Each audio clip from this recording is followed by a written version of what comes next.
અવાજ આવે છે ને? ચલો, તો આજનો સેશન આપણે શરૂ કરીએ. જો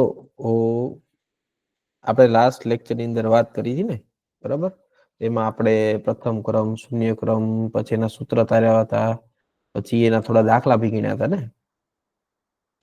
તો એના આધારિત હવે આપણે શું કરવાનું છે, તો એના ઉદાહરણ બી ઘણા બધા ટેક્સ્ટ બુકમાં આપેલા છે, બરાબર? તો એ ઉદાહરણને ધ્યાનમાં લેજો. 2-3 દાખલા આપણે પ્રેક્ટિસ કરીએ, પછી આગળ નવો ટોપિક શરૂ કરીએ.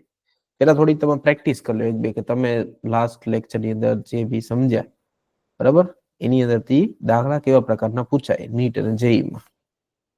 તો એક દાખલો આપણે સોલ્વ કરીએ, પ્રશ્ન, બરાબર? ધારો કે પીવાયક્યુ છે આ નીટ નો, બરાબર? એમાં આપેલું છે કે જો પ્રક્રિયકની પ્રારંભિક સાંદ્રતા, જો પ્રક્રિયકની પ્રારંભિક સાંદ્રતા બમણી કરવામાં આવે, કેવી? બમણી, એટલે કે પ્રારંભિક સાંદ્રતા R0 કેવી કરીએ ને? બમણી. તો અર્ધ આયુષ્ય અડધો થાય, બરાબર? એટલે T½ જે છે એ કેવો થઈ જાય? અડધો થાય. તો એ પ્રક્રિયાનો ક્રમ જણાવો. આ પ્રશ્ન છે તમારો. અને કેવી રીતે આપણે સોલ્વ કરીએ, બરાબર? મેઇન વસ્તુ. તો આના માટે આપણે લાસ્ટ લેક્ચરની અંદર એક સૂત્ર ધાર્યું હતું, બરાબર? જો તમે શૂન્ય ક્રમ માટે જો શૂન્ય ક્રમ માટે તો સૂત્ર શું હતું? તો કે T½ બરાબર R0 ના છેદમાં 2K, બરાબર? એવી રીતે પ્રથમ ક્રમ માટે સૂત્ર શું હતું? તો કે T½ 0.693/K. એટલે આપણે આ સૂત્રની કિંમત નથી મૂકવાની, આપણે એક nth ઓર્ડર એટલે n માં ક્રમની પ્રક્રિયા માટે એક સૂત્ર ધાર્યું હતું કે T½ ચલે છે, શું હતું? તો કે R0⁻1 - n છેદમાં રાખો તો n-1 n-1. આ બે સાચા છે, ઉપર જાય તો 1 - n. તો આપણે આનો ઉપયોગ કરવાનો છે, અને અહીંયા જે આપી છે ને એ બાબતનો તમારે ધ્યાન રાખવું. એને કીધું પ્રારંભિક સાંદ્રતાને બમણી કરો, તો અર્ધ આયુષ્ય સમય કેવો થાય? અડધો. એટલે શરૂઆતની પ્રારંભિક સાંદ્રતા R01, બરાબર, અને અંતિમ પ્રારંભિક સાંદ્રતા R02, બરાબર? તો સાંદ્રતા કેવી થઈ જાય અંતિમ? તો કે પેલા કરતા અડધી. R0 બમણી કીધી ને, R01 કરતા કેવી થઈ જાય? બમણી. એટલે આના ગુણ્યા 2 કરો તો R02 બને. બીજું T½ નવો T½ છે, પેલા T½ કરતા કેવો કીધો? એને અડધો થાય. સમીકરણ નંબર 2. તો હવે T½ T½ R01 R02 એનો ગુણોત્તર લઈએ આપણે. તો R02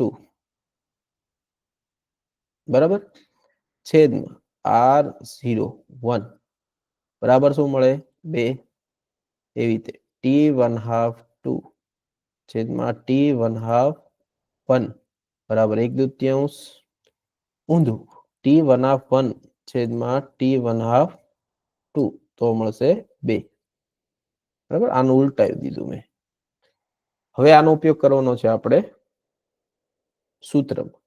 સૂત્રમાં શું હતું? T½ ચલે છે, અહીંયા તો 1/R0⁻n-1. તો માનો કે આ 1 આપી દો તો 1 આપી દો. એવી જ રીતે T½ છે, આને 2 આપી દો, તો આને પણ 2 આપી દો, બરાબર? હવે આ બંનેનો ભાગાકાર લઈ, ગુણોત્તર. તો શું મળશે આપણને? T½ 1 ના છેદમાં T½ હવે છેદનો છેદ અંશમાં જશે, R02 માં R01 બે ઉપર 1/2 સોરી n-1 ઘાત n-1. હવે R02 બરાબર તો શું છે? તો કે 2 × R01. R02/R01 એટલે તો 2 થાય. 2⁻n-1. T½ કેટલું મળ્યું હતું? 2. તો n-1 બરાબર 1. તો n બરાબર કેટલા મળ્યા? 2. એટલે આ થશે દ્વિતીય ક્રમની પ્રક્રિયા. બસ આવી રીતે તમારે ગણવાનું છે. યાદ રાખજો, બરાબર. સમજાણો ને દાખલો કઈ રીતે તમારે ગણવો. તો બે અર્ધાયુ વચ્ચે સંબંધ આપેલો, બે સાંદ્રતા વચ્ચે સંબંધ આપેલો, તો બંનેનો તમારે ગુણોત્તર એટલે કે ભાગાકાર કરવાનો છે. ભાગાકાર કરશો ને ત્યારે તમને આધાર સરખો અહીંયા મળશે. કોઈ જગ્યાએ આધાર સરખો હોય ને વચ્ચે બરાબરની નિશાની, તો હાથને તમે સરખાવી શકો.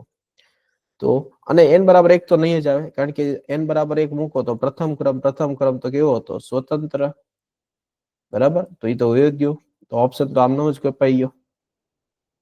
સમજાણું? એમ આવા એક બે દાખલા આપણે ગણીએ કે જેથી તમને ખબર પડે કે હા એક્ઝામમાં દાખલા કઈ રીતે પૂછાય. ચલો, તો એટલું સમજાઈ ગયું બધાને? આવડશે ને? તો હવે પ્રેક્ટિસ માટે તો ઘણું બધું છે. તમારી પાસે પીવાયક્યુ ની બુક છે, બરાબર. જો ગુજરાતીમાં નીટના પીવાયક્યુ या જેઈ ના પીવાયક્યુ ન હોય તો તમે મેસેજ કરશો અથવા તમારા ટીચરને કહેશો, એ મેસેજ કરશે. હું કેમિસ્ટ્રીના તમને નીટના ગુજરાતીમાં અને જેઈ ના ગુજરાતીમાં પીવાયક્યુ આપીશ, બરાબર, પ્રેક્ટિસ માટે. અને એની પ્રેક્ટિસ કરજો ખાસ. હવે જે આજનો ટોપિક છે એ ટોપિકનું નામ છે અથડામણનો સિદ્ધાંત. અથડામણનો સિદ્ધાંત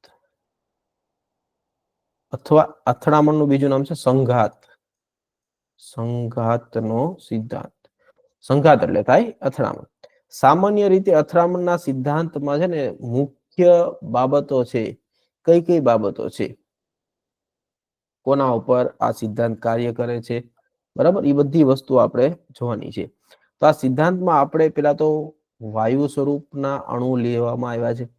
અને આ વાયુ સ્વરૂપના અણુઓ જ્યારે એકબીજા સાથે અથડાય છે ને ત્યારે તેમાંથી સફળ સંગત થઈ અને એક મધ્યવર્તી સંયોજન બને, જે પરિણામે નિપજમાં રૂપાંતર પામે, બરાબર. એટલે માની લો કે આપણી પાસે A2 પ્રકારનો વાયુ છે, બીજો B2 પ્રકારનો છે, એટલે કે A બોન્ડ A અને B બોન્ડ B. તો આમના વચ્ચે શું થાય? અથડામણ થાય. આમાંથી શું બનશે? તો કે એક મધ્યવર્તી સંયોજન બનશે, બરાબર. અંશતઃ તૂટશે, અંશતઃ જોડાશે. પછી એમાંથી શું બનશે? નિપજ. આ નિપજ છે એમાંથી બની અને છૂટી પડી જાય, બરાબર. એટલે શું થવાનું છે? અથડામણ. તો અથડામણના સિદ્ધાંત માટે આવશ્યક જરૂરી જે કન્ડિશન છે, જે એના માટે મિનિમમ જે વસ્તુ જોવે, બરાબર, કે ક્યારે નિપજમાં પરિણમે છે, તમે આલેખ તો જોયા જ હશે, બરાબર. સામાન્ય રીતે વાયુ માટે જોઈશું તો વાયુ જે સ્વરૂપના પ્રક્રિયા હોય એમાં 10⁻25 થી લઈને 10⁻28 એક સેકન્ડમાં પ્રતિ સેકન્ડ પ્રતિ સેન્ટીમીટર ક્ષેત્રફળમાં આટલી અથડામણ થાય. આને કહેવાય અથડામણની આવૃત્તિ. અથડામણ વગર ક્યારેય તે અણુ પ્રક્રિયકમાંથી નિપજ ન બને, બરાબર. તો એમાં છે ને બે કન્ડિશન હોય અથડામણ વાળામાં. તો એની અલગ અલગ અલગ અલગ એક એક વ્યાખ્યાઓ સમજો કોને શું કહેવામાં આવે છે. હા, એનો આલેખ દ્વારા પણ આપણે સમજીએ એટલે તમને બી સમજાય જાય. એને શરૂઆત કરીએ આપણે. તો માનો કે આ આલેખ છે, બરાબર. તો અહીં બે પ્રકારના આલેખ આપણને મળશે. એક આવા પ્રકારનો આલેખ મળશે અને એક છે આ પ્રકારનો આલેખ મળશે. આ આલેખમાં તફાવત છે. તમે જો તો આ છે આપણો પ્રક્રિયક, ના છે આપણી નિપજ. આ છે પ્રક્રિયક, ના છે નિપજ. પેલું ધ્યાન જાય ઉર્જામાં, કારણ કે આ છે ઉપર છે એ શું દર્શાવે છે? ઉર્જા, બરાબર. આ પ્રક્રિયક થી નિપજ તરફ જશે. પેલા આલેખમાં જો આ આલેખ A છે, આ આલેખ B છે. આલેખ એમાં જો પ્રક્રિયકની ઉર્જા અને નિપજની ઉર્જા, પ્રક્રિયકની ઉર્જા ઓછી છે, નિપજની ઉર્જા વધારે. તો પેલું શું તમારે વિચારવાનું કે ઉર્જા ચલે છે એકના છેદમાં સ્ટેબિલિટી એટલે કે સ્થાયીતા, બરાબર. જેની ઉર્જા ઓછી એની સ્થાયીતા વધારે. તમને જો આવો આલેખ આપવામાં આવે તો પ્રક્રિયકની ઉર્જા ઓછી છે, નિપજની ઉર્જા વધારે, તો કોણ વધારે સ્થાયી? પ્રક્રિયક વધારે સ્થાયી. પ્રક્રિયકની ઉર્જા વધારે, નિપજની ઉર્જા ઓછી, કોણ વધારે સ્થાયી? નિપજ વધારે થાય. પેલા આટલું સમજી લો, બરાબર. આટલું સમજાઈ ગયું? હવે પ્રક્રિયક કરતા નિપજમાં ઉર્જા વધે. વધે ક્યારેક જ્યારે ઉર્જા મેળવી હોય, સ્વીકારી હોય, શોષણ કર્યું હોય, તો એ દર્શાવે છે ઉષ્મા શોષક. ઉષ્મા શોષક. હવે પ્રક્રિયકમાં નિપજમાં ઉર્જા ઘટી હોય એટલે ગુમાવી હોય એટલે એ દર્શાવે છે ઉષ્મા ક્ષેપક. ઉષ્મા ક્ષેપક, આ ઉષ્મા ક્ષેપક નો આલેખ છે, ઉષ્મા શોષક. હવે અહીંયા આપણે 0 0 જોઈએ, જે આ છે એક્સ અક્ષ ઉપર. તો 0 0 થી જે આ ડુંગર છે એની ઊંચાઈ છે મહત્તમ, બરાબર. શરૂ કરીને આ જો મહત્તમ ઊંચાઈ સુધીનું તમે જેવું માનો અંતર, એટલે શૂન્ય ઉર્જાથી અહીંયા સુધીની કુલ ઉર્જા જે આપણે લેશું, બરાબર. તો આ ઉર્જા જે છે આટલું અહીંયાથી આટલી કુલ ઉર્જા જે છે એને કહેવામાં આવે છે દહેલી ઉર્જા. શું કહેવાય? દહેલી ઉર્જા. અંગ્રેજીમાં એને કહેવાય થ્રેશોલ્ડ એનર્જી, દહેલી ઉર્જા. આમાં ક્યાં છે દહેલી ઉર્જા? તો કે આ છે દહેલી ઉર્જા. એટલે શૂન્ય થી શરૂ કરીને તો આ છે દહેલી ઉર્જા, એને કહેવાય થ્રેશોલ્ડ એનર્જી, બરાબર. શૂન્ય થી માંડીને, બરાબર, યાદ રાખજો, 0 થી આ ટોચ સુધીની કુલ ઉર્જા એને કહેવાય થ્રેશોલ્ડ એનર્જી, દહેલી ઉર્જા. તમે એમ કે પ્રક્રિયકને કેટલી ઉર્જા આપવી પડે જ્યારે એ ડુંગર ઉપર ચડીએ, કે પ્રક્રિયક પાસે એટલી ઉર્જા તો છે જ, તે 0 થી વાત નથી, બરાબર. પ્રક્રિયકે પહેલેથી જ આટલી ઉર્જા ધારણ કરેલી છે. પેલા કોને શું કહેવાય યાદ રાખજો, બરાબર. તો પ્રક્રિયકનું નિપજમાં પરિણામવા માટે, બરાબર, કુલ ઉર્જા જે છે એને દહેલી ઉર્જા કહેવાય. અને જરૂરી ઉર્જા તો પ્રક્રિયકને કેટલી જોવે છે આની ઉપર પહોંચવા માટે, તો કેટલી? તો એને કહેવાય સક્રિયકરણ ઉર્જા. આ ફોરવર્ડ બાજુ એમ નિપજમાંથી પાછું આવવું હોય તો અહીંથી એટલી ઉર્જા જોવે, આને કહેવાય સક્રિયકરણ ઉર્જા. પ્રતિગામી દિશામાં, આ પુરોગામી દિશામાં, બરાબર. એને સક્રિયકરણ ઉર્જા કહેવાય. તો પહેલો શબ્દ કયો આવ્યો? દહેલી ઉર્જા, એટલે કે કુલ ઉર્જા, બરાબર, જ્યારે મધ્યવર્તી સંયોજન બને ટોચ ઉપર. એમ બીજું શું આવે છે? સક્રિયકરણ ઉર્જા. તો પ્રક્રિયક માંથી જ્યારે નિપજમાં રૂપાંતર કરવું હોય તો પ્રક્રિયક જે ઉર્જા મેળવે છે, આટલી પ્રક્રિયકે ધારણ કરેલી છે, આટલી ઉર્જાની જરૂર છે, તો જેટલી ઉર્જા જોવે છે ને એને સક્રિય કરવા માટે જરૂરી ઉર્જા કહેવાય, એને કહેવાય સક્રિયકરણ ઉર્જા, બરાબર. આ બેમાં તફાવત સમજાઈ ગયો? ઓકે. હવે વાત આવે ઉષ્મા શોષક અને ઉષ્મા ક્ષેપક. ઉષ્મા શોષક, તેનો આલેખ કેવો હતો? ઉષ્મા શોષકનો અહીંથી ઉષ્માનું શોષણ કરીને અહીંયા સુધી, બરાબર. તો આટલી પ્રક્રિયકે ધારણ કરેલી ઉર્જા, આ નિપજે ધારણ કરેલી ઉર્જા, કુલ ઉર્જા છે આ થ્રેશોલ્ડ એનર્જી, બરાબર. ઓકે. તો પ્રક્રિયકને અહીંયા સુધી પહોંચવા માટે જે ઉર્જાની જરૂર પડે, એટલે આટલી ઉર્જાની જરૂર પડશે ને, એને કહેવાય સક્રિયકરણ ઉર્જા. નામ જવું છે એટલે એને કહેવાય ફોરવર્ડ બાજુ, એટલે કે પુરોગામી પ્રક્રિયાની સક્રિયકરણ ઉર્જા. જો તમારે આમ જવું હોય તો એને કહેવાય પ્રતિગામી પ્રક્રિયાની સક્રિયકરણ ઉર્જા, બેકવર્ડ ડાયરેક્શન માટે જરૂરી ઉર્જા, બરાબર. તો હવે આ બે વચ્ચેનો જે તફાવત છે, આ બે વચ્ચેનો, એને કહેવાય ઉષ્મા ફેરફાર, ડેલ્ટા એચ, બરાબર. એટલે કે ઉષ્મા ફેરફાર. ઉષ્મા ફેરફાર બે પ્રકારના હોય, કે ડેલ્ટા એચ જે છે એ બે પ્રકારના હોય. ડેલ્ટા એચ ધન હોય, ડેલ્ટા એચ ઋણ હોય.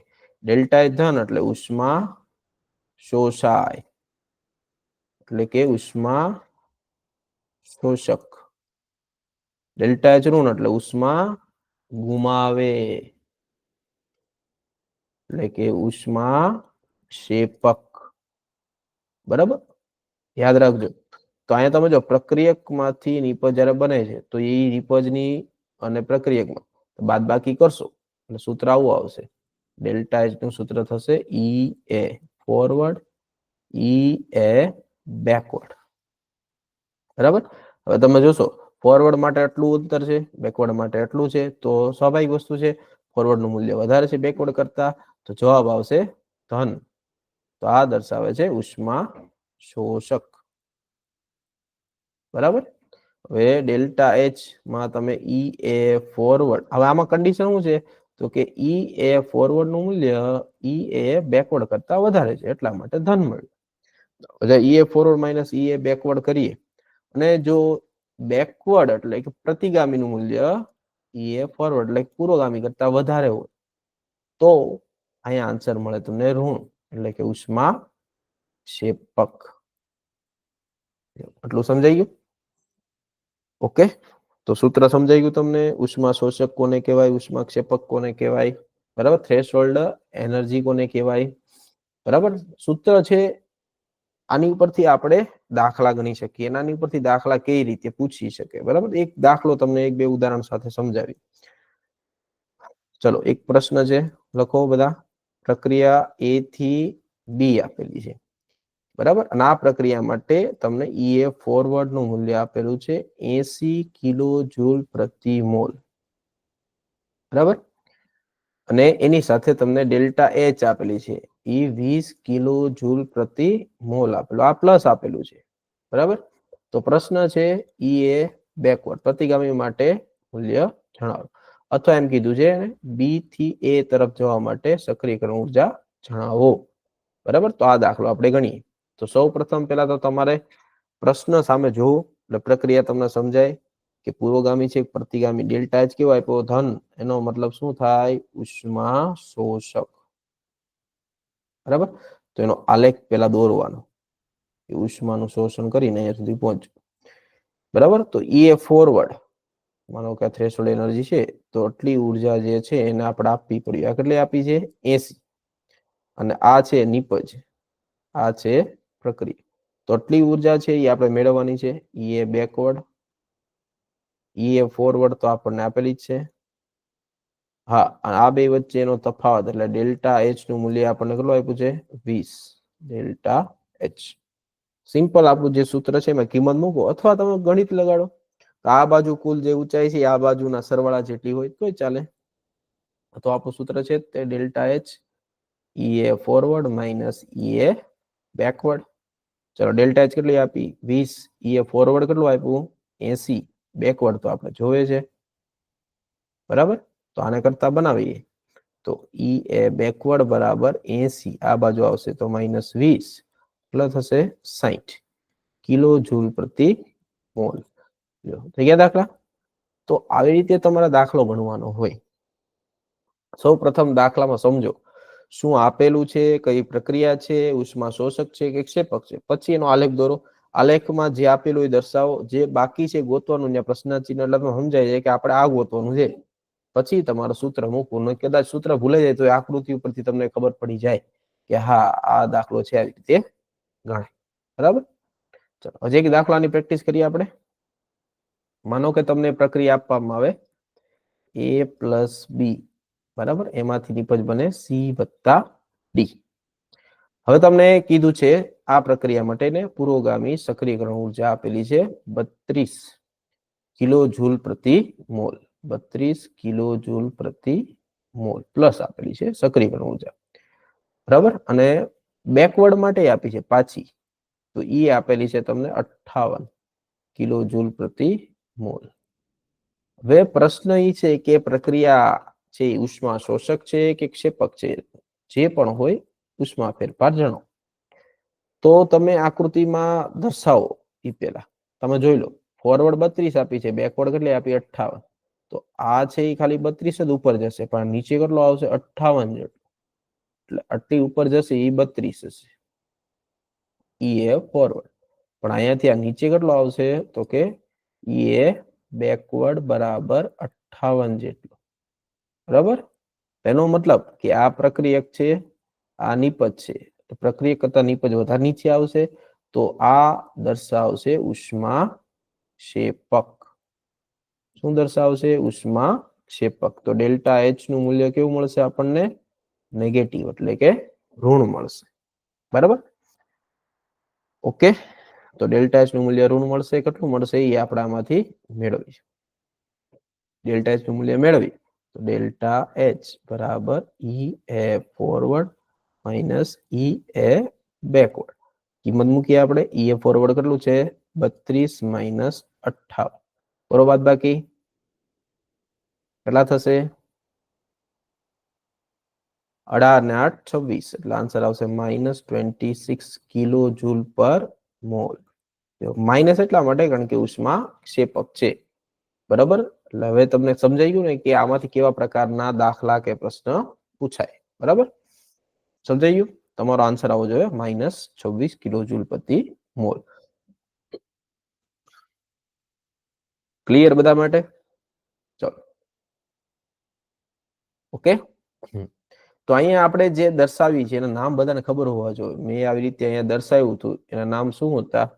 તો પુરોગામી માટે જો તમે આમ જાઓ ડુંગરમાં, તમે આમ જાઓ છો તો એનો દિશાને કહેવાય પુરોગામી.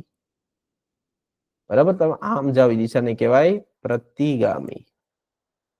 તો આ બાજુ સક્રિયકરણ ઉર્જા મેળવો, પુરોગામી અંગ્રેજીમાં ફોરવર્ડ કહેવાય, activation energy of forward direction કહેવાય. એટલીથી આટલી ઉર્જા, અહીંથી અહીંયા સુધીની ઉર્જા છે આ એક્ટિવેશન એનર્જી થઈ ગઈ બેકવર્ડ ડાયરેક્શન. બેકવર્ડ એટલે પ્રતિગામી. બરાબર, તો એટલું તમને સમજાઈ ગયું છે. ઓકે, હવે આગળના પોઈન્ટની વાત કરીએ આપણે. તો આ જે સક્રિયકરણ ઉર્જા જે છે કઈ કઈ બાબત પર આધાર રાખે છે? સક્રિયકરણ ઉર્જા એટલે એક્ટિવેશન એનર્જી કઈ બાબત પર આધાર રાખે છે? કઈ બાબત પર આધાર રાખે?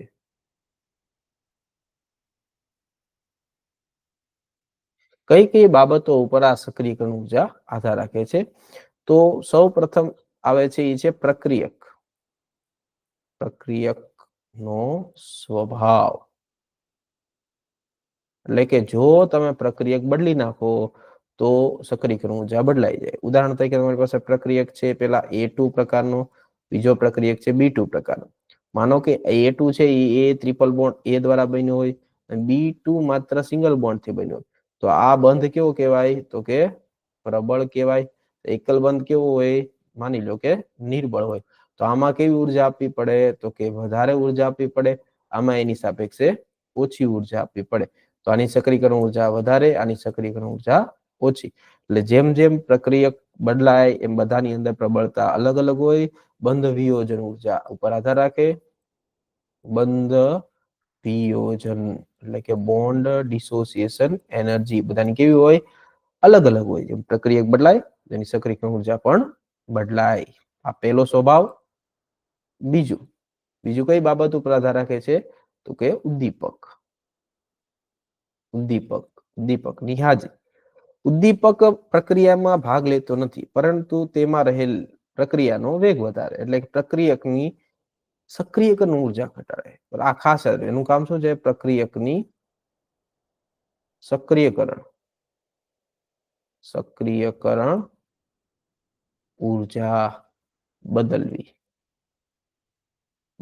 હવે વધીએ કે ઘટીએ કે આધાર રાખે ઉદ્દીપક કેવો છે.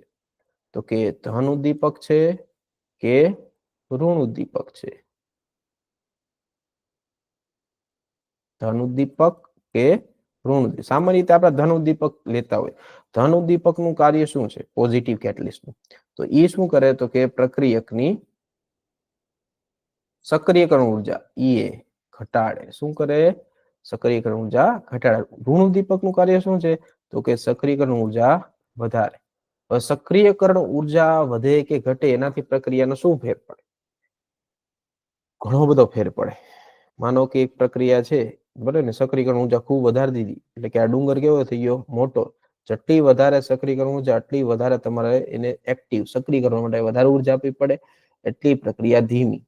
જેટલી વધારે સક્રિયકરણ ઉર્જા એટલી પ્રક્રિયા ધીમી હોય. યાદ રાખજો. જેટલી ઓછી સક્રિયકરણ ઉર્જા એટલી પ્રક્રિયા ઝડપી હોય. પ્રક્રિયા ધીમી છે કે ઝડપી એ આધાર રાખે એની સક્રિયકરણ ઉર્જા ઉપર. તો પેલી વસ્તુ તમને સમજાઈ ગઈ, બરાબર, કે સક્રિયકરણ ઉર્જા જે છે એ કોણ ઘટાડે? તો કે પોઝિટિવ કેટલિસ્ટ. કોણ વધારે? તો કે નેગેટિવ કેટલિસ્ટ. બરાબર. તો એ આલેખ દ્વારા તમે સમજો. તો માનો હું એક જ આલેખમાં બધું સમજાવી દઉં તમને. તો માનો કે આ પ્રકારનો આલેખ છે. તો અલગ અલગ ઉદ્દીપક વાપરો એમ અલગ અલગ તમને રસ્તા મળે. બરાબર. હું અહીંયા અલગ અલગ પ્રકારના બે ઉદ્દીપક વાપરું. આ નિપજ અને આ છે પ્રક્રિયા. બરાબર. તો આ વચ્ચે છે ને એ ઉદ્દીપક વગર ઉપર છે ને એ ઋણ ઉદ્દીપક છે. શું છે? ઋણ એટલે કે નેગેટિવ ઉદ્દીપક. ના નીચે વાળો જે છે સક્રિયકરણ ઉર્જા ઘટાડે છે, આ છે ધન ઉદ્દીપક. બરાબર. ધન ઉદ્દીપક શું કરશે? સક્રિયકરણ ઉર્જા ઘટાડશે. સક્રિયકરણ ઉર્જા ઘટશે એટલે શું થશે? તો કે એનો અવરોધ ઓછો થશે. ઓછા ઉર્જા એ તે જો ટીપજમાં પરિણામ ખૂબ ડુંગર ઊંચો કરી દીધો, ખૂબ વધારે ઉર્જા જોવે એટલે પ્રક્રિયા ધીમી પડે, પ્રક્રિયાનો દર ઘટે, પ્રક્રિયાનો વેગ ઘટે. બરાબર, તો એટલું સમજાઈ ગયું બધાને સક્રિયકરણ ઉપર અસર કરતા પરિબળ. બરાબર, મેઇન વસ્તુ આ છે જે તમારે સમજવાની છે અથવા યાદ રાખવાની. ઉદ્દીપક માટે વચ્ચે વાળો છે એ વિધાઉટ છે, ઉદ્દીપક વગર છે. ઓકે, ચલો તો મુખ્ય બીજા ભાગ ઉપર આપણે આવીએ. મુખ્ય બીજો ભાગ છે અવકાશમાં ગોઠવણી. અવકાશમાં ગોઠવણી.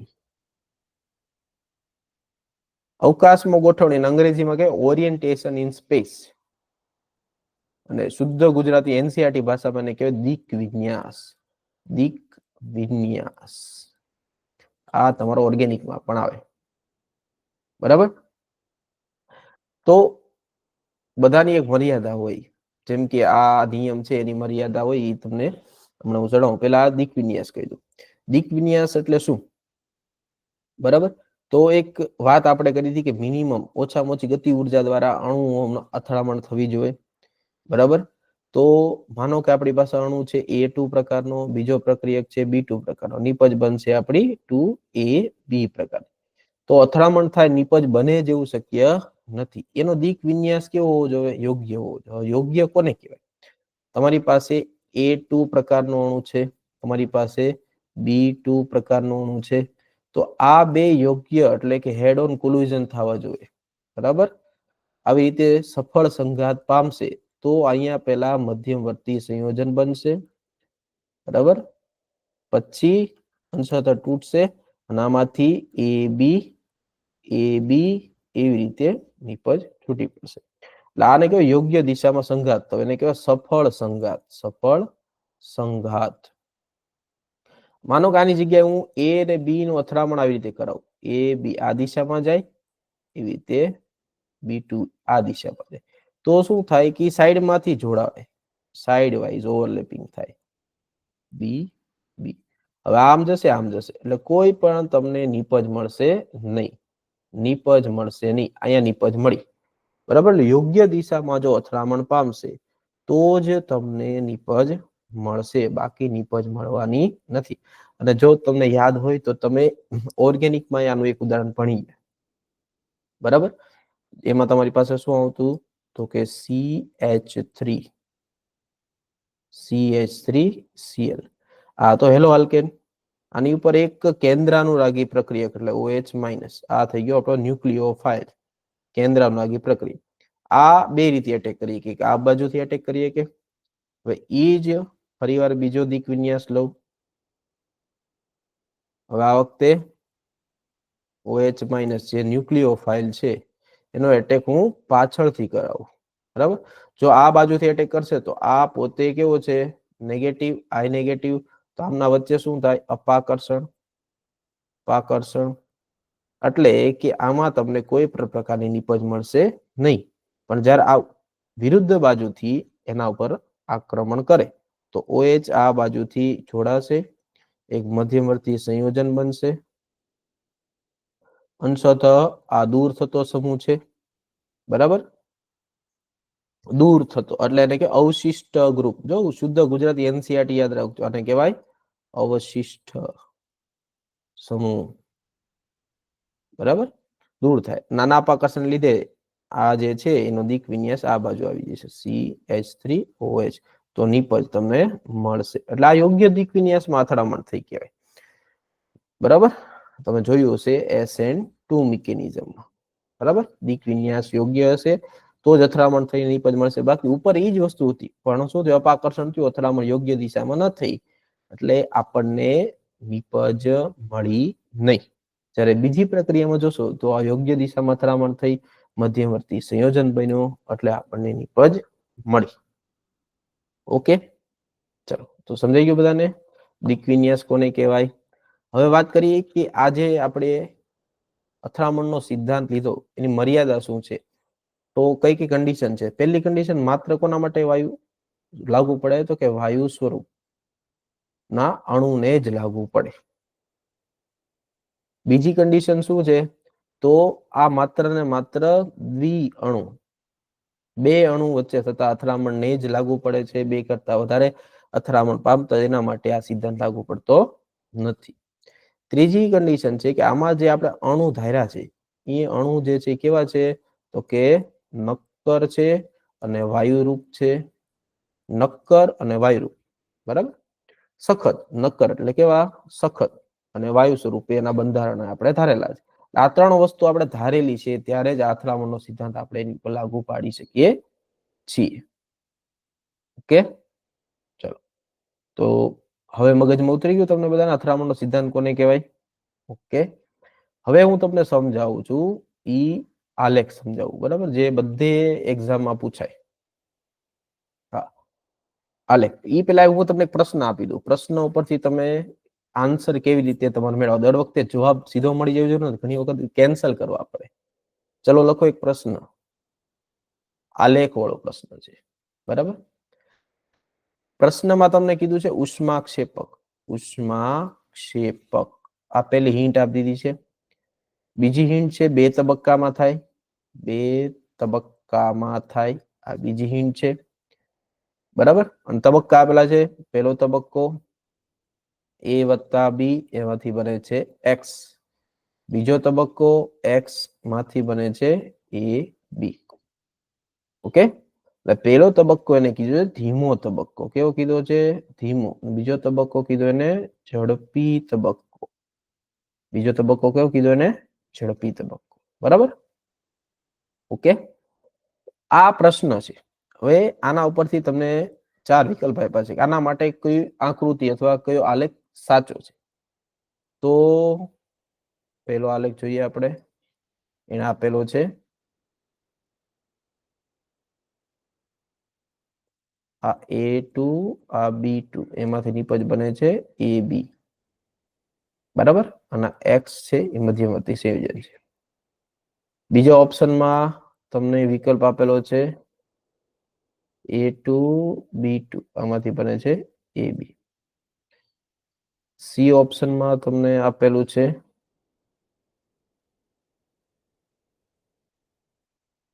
A2, B2, આમાંથી X બને, આ બને છે.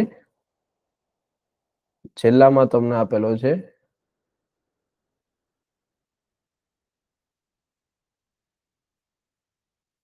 A2, B2, આમાંથી બને છે AB, બરાબર. આ તમારો પ્રશ્ન છે. આ JEE નો PYQ છે. તો આની અંદર તમે જો તમારે 4 આલેખમાંથી પસંદ કરવાનો છે કે જે આ કન્ડિશન સેટિસ્ફાય કરતો હોય. આ દાખલો ગણાવવા પહેલા હું તમને આલેખ કેવી રીતે દોરવા, આમાંથી કેમ સમજવા, કેમ કેન્સલ કરવા એ શીખવાડું, બરાબર. પ્રક્રિયા આપેલી હોય તો એના તબક્કા આપેલા, તબક્કા. જો એક તબક્કામાં પૂરી થાય, એટલે કે એક તબક્કામાં પૂરી થાય, જેમ કે A માંથી સીધો B, પ્રક્રિયા પૂરી, બરાબર. તો એનો આલેખ છે એ એક ડુંગર વાળો જશે, અને એક તબક્કા. જો 2 તબક્કામાં પૂરી થાય, બરાબર, માનો કે આમ આપે A થી B અને બીજો તબક્કો B થી C, આ પહેલો ને આ બીજો, તો એનો આલેખ હશે 2 ડુંગર વાળો. 2 ડુંગર. આમાં કેટલા ડુંગર વાળો? 1. 3 તબક્કામાં પૂરી થાય તો 3 ડુંગર. પેલા આટલું સમજી લો. આનાથી 1-2 પ્રશ્નના MCQ આમ કેન્સલ થઈ જાય. તો તમે આવો પ્રશ્નમાં જોઈએ આપણે કેટલા તબક્કા કીધા છે? 2 તબક્કા. તો 2 તબક્કા વાળા જે છે એને જ રાવા દેવાના. 2 ડુંગર વાળા છે તો કે આ તો આ સાચું છે. આ એક ડુંગર વાળો છે તો આ થઈ ગયો કેન્સલ. આ પણ સાચું છે, આ પણ સાચું છે. ઓકે, તો એક પ્રશ્નનો તમને આમાંથી એક વિકલ્પ નીકળી ગયો. બીજી એનો શું વાત કરી? ઉષ્માક્ષેપક. ઉષ્માક્ષેપક કોને કહેવાય? તો કોઈ પણ તબક્કા હોય, એક તબક્કો હોય, ઉષ્માક્ષેપક એટલે પેલા પ્રક્રિયકની જે ઉર્જા હતી એના કરતા નિપજની ઉર્જા કેવી મળશે? ઓછી. એક તબક્કો હોય તો આવી રીતે, 2 તબક્કા હોય કોઈ બી હોય, જે છેલ્લે જે ઉર્જા મળે પેલા કરતા કેવી હોય? ઓછી હોવી જોઈએ, એટલે કે ઉષ્માક્ષેપક. તો જો પેલા કરતા લાસ્ટમાં ઉષ્માક્ષેપક છે, પેલા કરતા લાસ્ટમાં ઉષ્માક્ષેપક, પેલા કરતા આમાં નથી, આ ઉષ્મા શોષક. તો આ કેન્સલ. કેવી રીતે કેન્સલ થયો સમજાઈ ગયું ને બધાને? પેલા કરતા નિપજમાં જે ઉર્જા હોય એના કરતા ઓછી હોય જો તો એ ઉષ્માક્ષેપક તરીકે વર્તે, બરાબર. બાકી ઓલા હતા ઉષ્મા શોષક વાળા હતા, તો ઉષ્મા શોષક કેન્સલ થઈ ગયું, આ 2 ઉડી ગયા. હવે જે આ 2, તમને એમ થાય સર હવે આમાં તો 2 તબક્કા હતા, 2 માં છે, હવે કેમ ખબર પડે? તો અહીંયા ધ્યાન આપો, અહીંયા લખ્યો ધીમો અને અહીંયા લખ્યો ઝડપી. હવે એ શીખવાડું. માનો કે તમે કાર લઈને જાઓ છો, બરાબર, કાર જેવું લાગે છે ને, તો તમે કાર લઈને જાઓ છો અને રસ્તામાં એક બમ્પ આવ્યો, એક નાનો એવો બમ્પ આવ્યો, એક મોટો બમ્પ આવ્યો. તો આ નાનો બમ્પ હોય તો એનો મતલબ કે કાર તમારી ઝડપથી અહીંયા પાર થઈ જશે. આમાં કેવી કાર પડશે? તમારી ધીમી. બરાબર, એ જ વસ્તુ તમે ડુંગર માટે લગાડો. તો તમે માનો કોઈ જગ્યાએ જાઓ છો તો રસ્તામાં એક નાનો ડુંગર આવ્યો, મોટો ડુંગર આવ્યો, તો આને પસાર કરવા માટે ઓછો સમય લાગશે, એટલે આ ઝડપી પસાર થઈ જાય. આમાં વેગ તમારો કેવો હશે? ધીમો. બરાબર, એ જ વસ્તુ તબક્કામાં, આલેખમાં આ જ વસ્તુ લાગુ પડે. હું તમને આવી રીતે આલેખ આપી દઉં, એક ડુંગર, બીજો ડુંગર, બરાબર, અથવા આવી રીતે પેલો ડુંગર મોટો, બીજો નાનો. તો આ પેલો તબક્કો છે, આ બીજો તબક્કો, આ પેલો તબક્કો, આ બીજો તબક્કો. તો જો આ ડુંગર નાનો છે એટલે આટલી જ ઉર્જા આપવી પડે, તો આ ઝડપી તબક્કો કહેવાય.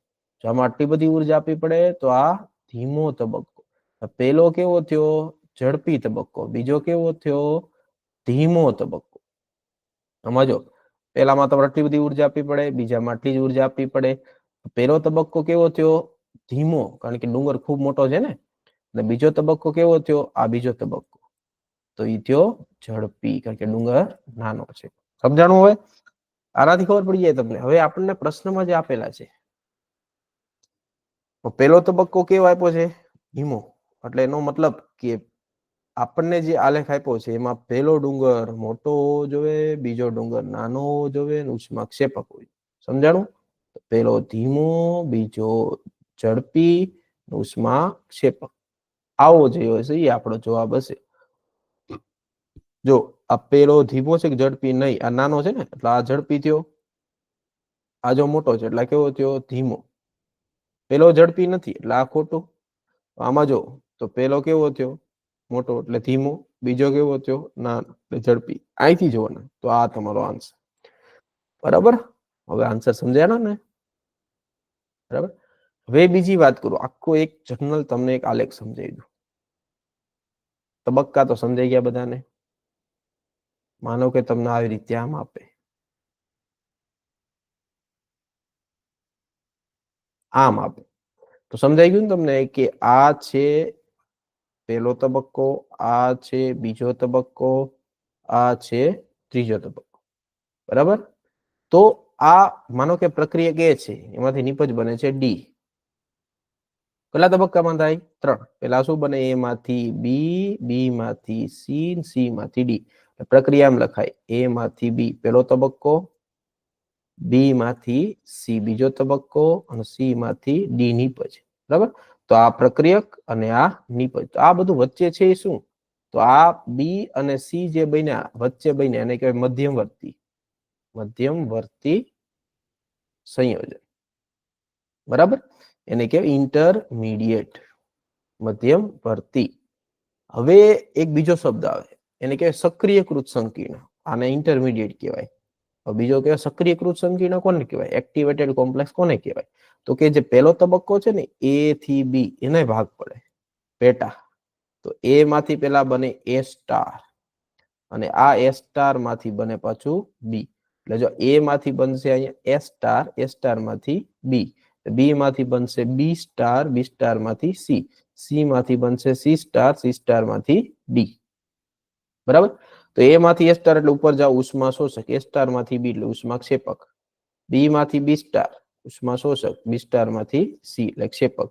ઉષ્મા શોષક, ક્ષેપક, ઉષ્મા શોષક, ક્ષેપક, એવી રીતે તબક્કા હોય. તો ઉપર વાળા જે સ્ટાર બન્યા, આ તબક્કાના ભાગ પડ્યા ને. તો આ જે છે સ્ટાર વાળા, આને કહેવાય એક્ટિવેટેડ કોમ્પ્લેક્સ. એક્ટિવેટેડ કોમ્પ્લેક્સ અંગ્રેજી. ગુજરાતી મને કહેવાય સક્રિયકૃત સંકીર્ણ. શું કહેવાય એને? સક્રિયકૃત સંકીર્ણ. એને કહેવાય સક્રિયકૃત સંકીર્ણ. તો એ માંથી ડી નિપજ બને.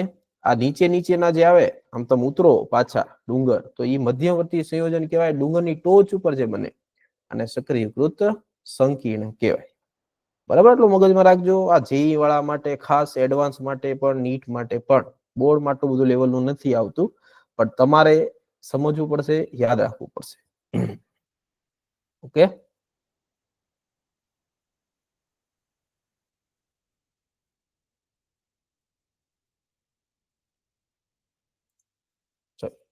તો આગળ વધીએ હવે આપણે. તો સક્રિયકરણ ઉર્જા જે છે એ તો આપણે જોઈ લીધી. અસર કરતા પરિબળો વિશે આપણે વાત કરવાની છે. તો હવે નેક્સ્ટ પોઈન્ટ છે આપણો પ્રક્રિયા વેગ ને અસર કરતા પરિબળ. અસર કરતા પરિબળ. પ્રક્રિયા વેગને કયા કયા પરિબળ અસર કરે છે? એટલે કે પ્રક્રિયા વેગ, સ્પીડ, ઝડપ, એને કોણ કોણ અસર કરે છે? તો પહેલું જ છે ઈ છે ભૌતિક અવસ્થા. ભૌતિક અવસ્થા. ભૌતિક અવસ્થા તમે ધોરણ 9 માં ભણી ગયા. શું આવે તો કે ઘન, ઘન કરતા પ્રવાહી, પ્રવાહી કરતા વાયુ. કેમ? ઘનમાં અણુ નજીક નજીક હોય, બંધાયેલા હોય, પ્રવાહીમાં છૂટા, વાયુમાં સૌથી વધારે છૂટા હોય. વાયુની ઉર્જા વધારે હોય, છૂટા છૂટા હોય, ક્ષેત્રફળ વધારે હોય, ગતિ ઉર્જા વધારે હોય, તેથી સૌથી વધારે ઝડપથી પ્રક્રિયા વાયુ દર્શાવે. ઉદાહરણ તરીકે તમે ઘરને સળગાવો એટલે કે કોલસાને સળગાવો, પ્રવાહી એટલે કે પેટ્રોલને સળગાવો, વાયુ એટલે સીએનજી ને સળગાવો. ઝડપથી કોણ આપે? વાયુ પ્રક્રિયા આપશે. પેલું થઈ ગયું. ઓકે. બીજું આવે કદ અથવા ક્ષેત્રફળ. કે જે આપણે પ્રક્રિયા લીધા છે એનું કદ અને ક્ષેત્રફળ. તો જેમ ક્ષેત્રફળ વધારે એમ પ્રક્રિયાનો વેગ અથવા એની ઝડપ કેવી થાય? વધારે થાય. બરાબર? ઉદાહરણ તરીકે માનો કે એક દોરી છે, દોરી ઉપર તમે કપડા આવી રીતે આમ બાંધીને સુકાવો. બરાબર? બીજી દોરી છે એમાં કપડા તમે આવી રીતે વ્યવસ્થિત છૂટા કરીને આમ સુકાવો. તો જો આનું જે ક્ષેત્રફળ છે ઓછું છે, આનું ક્ષેત્રફળ કેવું છે? વધારે. તો પવન તો અહીંયા બી આવે છે, અહીંયા બી આવે છે. જે કપડા સુકાવો છો એમાં ક્ષેત્રફળ વધારે હશે, ત્યાં ઈ ઝડપથી સુકાઈ જશે. પ્રક્રિયા ઝડપથી દર્શાવે. જેમ ક્ષેત્રફળ વધારે એમ પ્રક્રિયા ઝડપી થાય. ઓકે. ક્ષેત્રફળ વિશે તમને પહેલેથી ખબર હશે. પછી આવે સાંદ્રતા. સાંદ્રતા. સાંદ્રતા એટલે ખરેખર શું છે? મોલ પ્રતિ લીટર. એટલે કે મોલ. એટલે મોલ ક્યારે વધારે છે? અણુની સંખ્યા વધારે. હવે જ્યારે અણુ જ વધારે હશે તો અથડામણ વધારે થાય. અથડામણ જેટલી વધારે એટલે આ પ્રક્રિયકમાંથી વધારે નીપજ બને. એટલે સાંદ્રતા જેમ વધારે એમ મોલ વધારે, મોલ વધારે અણુ વધારે, અણુ વધારે અથડામણ વધારે, અથડામણ વધારે એમ નીપજ વધારે પરિણમે છે. બરાબર? યાદ રાખજો. સાંદ્રતા સમપ્રમાણમાં હોય. બરાબર? એવી રીતે દબાણ આ વાયુ માટે લાગુ પડે છે. બરાબર? કોના માટે છે? વાયુ માટે. વાયુ જેમ વધારે દબાણ આપો તેમ તેમની અંદરની શું થાય? અથડામણ વધે. કારણ કે ગતિ ઉર્જા અને અથડામણ. અથડામણ ખૂબ વધારે. હવે માણસ એટલા જ છે. માનો કે ટ્રાફિક કોને કહેવાય? તો કે એરિયા ઓછો છે ને વ્હીકલ વધારે છે. ઈ જ વસ્તુ થઈ ને. કે અહીં અણુ એટલા જ છે પણ તમે કદ નાનું એવું કરી દીધું તો અણુમાં અથડામણ વધારે થવાની છે. અથડામણ સંઘાત જેટલી વધારે એટલી નીપજ વધારે બનશે. એટલે કે વેગ વધશે. એટલે જેમ જેમ વાયુમાં દબાણ વધારો તેમ તેમ પ્રક્રિયાનો વેગ દર વધવાનો છે. ઓકે. હવે આવે છે મેઇન વસ્તુ, એ આવે છે તાપમાન. તાપમાન, ટેમ્પરેચર. તાપમાનની અસર. સામાન્ય રીતે આપણે સંતુલન ચેપ્ટરને ધ્યાનમાં ન લેતા. સંતુલનમાં શું આવે? એમાં દિશા આવે. પુરોગામી, પ્રતિગામી. એટલે કે ઉષ્મા શોષક. તાપમાનના વધારા માટે ફાયદાકારક. તાપમાનનો ઘટાડો તો ઉષ્મા ક્ષેપક માટે ફાયદાકારક. એ દિશાનું આપણે અહીંયા મહત્વ નથી. અહીંયા શું છે કે તમે તાપમાન વધારો છો, એક રીતે તમે ઉર્જા વધારો છો. માની લો કે આપણે છીએ તો આપણને કોઈ એક પાવભાજીના તવા ઉપર બેઠાડી નીચે ભડકો કરે, શું કરીએ? આપણે દોડવા મળી ને. એટલે શું થાય? અણુમાં એ જ વસ્તુ છે કે અણુ જે છે એની ઉર્જા, માનો કે આની અંદર અણુ છે, તમે એને ગરમ કરો છો તો એ અણુ જે છે એ ગતિ ઉર્જા વધશે. કઈ ઉર્જા વધે? એની ગતિ ઉર્જા.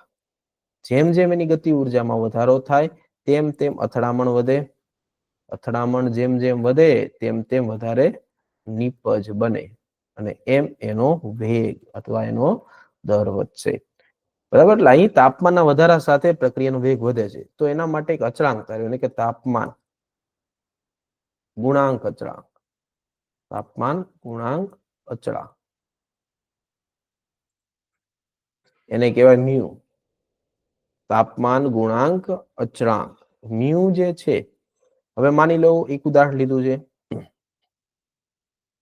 કે મ્યુ આપણે કેવી રીતે મેળવશું કોના માટે? તો કે એક આપણે જે વેગ અચળાંક મેળવ્યો છે તે પણ 10 ડિગ્રી તાપમાન વધારે હોય ને એક સામાન્ય તાપમાન, એના માટે આપણે ગુણાકાર કરીએ. બરાબર? તો સામાન્ય અને 10 ડિગ્રી વધારામાં ફેર શું? તો કે વેગ ચલે છે સાંદ્રતા. સાંદ્રતા આપણે અચળ રાખી, બરાબર? પેલો વેગ લઈએ, બીજો વેગ લઈએ, ચલે છે સાંદ્રતા. સાંદ્રતા અચળ રાખી. તો R1 upon R2 બરાબર, અહીંયા ચલે છે નિશાની કાઢો તો K1 upon K2, સાંદ્રતા ઉડી ગઈ. તો R1 એટલે T1 તાપમાને, આ T1 તાપમાને છે, આ T1 પ્લસ 10 ડિગ્રી તાપમાને, બરાબર? K2 રાખે તો શું થાય? તો આપણે K2 બાય K1 એટલે માની લો કે T પ્લસ 10 વાળું છે અને ઓલું છે T તાપમાન. તો પેલા જે વેગ હતો એના કરતા 10 ડિગ્રી વધારો, ત્યારે વેગ જે છે એ કેવો થઈ જાય? એના કરતા બમણો થઈ જાય. કેવો થઈ જાય? બમણો. R2 બરાબર 2R1 થશે ને R1 કેન્સલ, લગભગ બમણો થાય. ટેક્સ્ટબુકમાં કીધું છે કે 2 થી 3 ગણો થાય, પણ આપણે લગભગ બમણો લઈએ છીએ.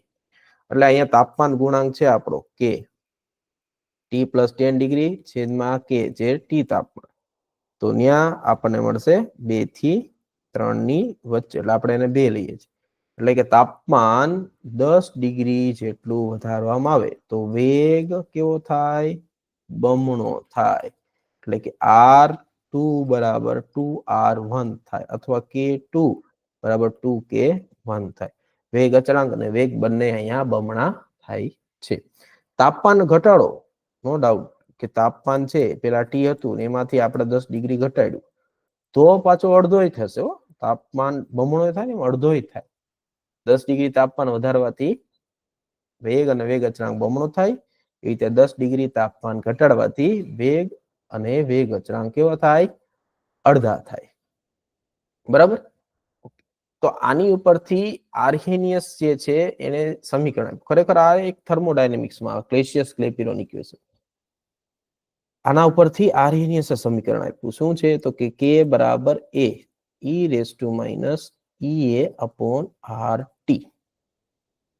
K શું છે આપણો? તો કે અચળાંક, વેગ અચળાંક. A શું છે? તો કે આર્હેનિયસ અચળાંક, આર્હેનિયસ અચળાંક. E એટલે એન્ટીલોક કે એક્સપોનેન્શિયલ. E એટલે આપણે જોયું સક્રિયકરણ ઉર્જા, સક્રિયકરણ ઉર્જા. અને R છે એ વાયુ અચળાંક 0.082, T એટલે તાપમાન, તાપમાન. બરાબર? ઓકે. તો આ થઈ ગયું આપણું આર્હેનિયસ નું સમીકરણ. હવે જો આર્હેનિયસ સમીકરણનો ઉપયોગ કે નો ઉકેલ આપણે લાવીએ તો બંને બાજુ આપણે લોગ લઈએ. Log K. લોગ તો નહીં લઈ શકાય, આપણે શું કરવું પડશે?